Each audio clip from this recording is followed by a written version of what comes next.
Hi guys, welcome back to Flora Fun and Food. My name is Lauren and today I'm going to be continuing the holiday watercolor tutorial from Emma Lefebvre, and I'll link her tutorial down below. I really liked the wreath that we did together, and so I wanted to try her ornament tutorial that's in the same video we followed before. So I started out by grabbing some of my medium green and just making a rough circle. I didn't want these to be perfect spheres, but I did want to make sure I had some good shading. Shading is something that I need to practice, and so I thought this would be a really kind of easy way to brush up on some of those skills and hone in on them by just doing some fun ornaments. So just a basic circle shape, again, not perfect. If you wanted to, you could draw these out, you know, using a compass or something, but I just wanted them to kind of look a little more freeform. So while I let the green dry, I went ahead and grabbed some of my red and a little bit of my pink and just started blending those together and then removing some of the pigment with a dry brush, or mostly dry brush, from the top right kind of edge of our ornaments here. So you can kind of see I'm going for a darker shade kind of near the bottom left and a lighter shade towards the bottom right.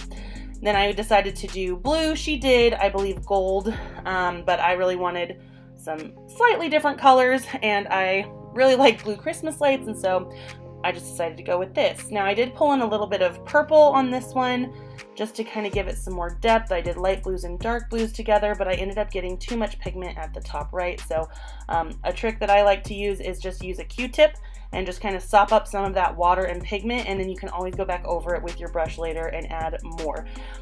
If you're still, you know, in the middle of working on a watercolor, it's a little bit easier to remove color with Q-tips than it is if you let it completely dry. So that's kind of what I do as I go. You can see the Q-tip pile kind of gets a little big here.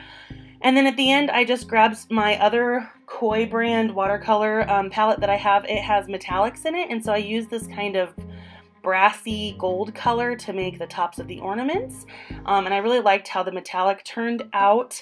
I also used the metallic white, blue, and kind of a gold color to add some decorations or patterns to each ornament. So once I kind of got the tops how I wanted them, they were actually probably the trickiest part. I had to kind of make like a trapezoid shape. I went in with this kind of bronzy gold and just made some not so perfect polka dots on the blue one because I think the bronze really stood out well against the blue. Then I decided to try this white metallic that I have, and it showed up fairly well. I was pretty surprised. So I did some little stars and little dainty polka dots in white over the red ornament, and I actually think that one was my favorite. And then finally for the blue, I couldn't decide what color to do for a minute, but I finally settled on kind of a medium blue metallic, and I just decided to do some hash marks, just like 3 lines in all different directions, with the middle one just a little bit longer than the 2 sides, and I think it actually turned out really cute. I liked the blue against the green, it wasn't too much, and each ornament had its own individual pattern.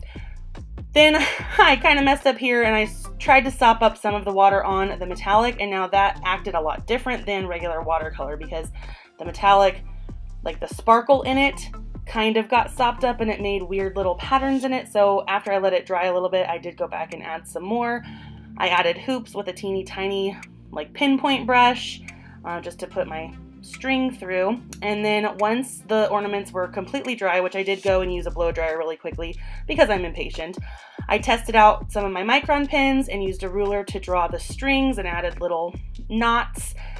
And then here's where I attempted to make a cute font with my brush pen, but I don't really love how that turned out, but it's okay. Signed it, and that was that. We got our ornaments done. It was a fun and relaxing, just kind of fun holiday activity. I listened to Christmas music, and it was just a really relaxing night. So here is the final product. If you enjoyed this video, please give it a thumbs up and head over to my channel if you would like to see more content like this, and I hope to see you guys very soon. Thanks guys, bye.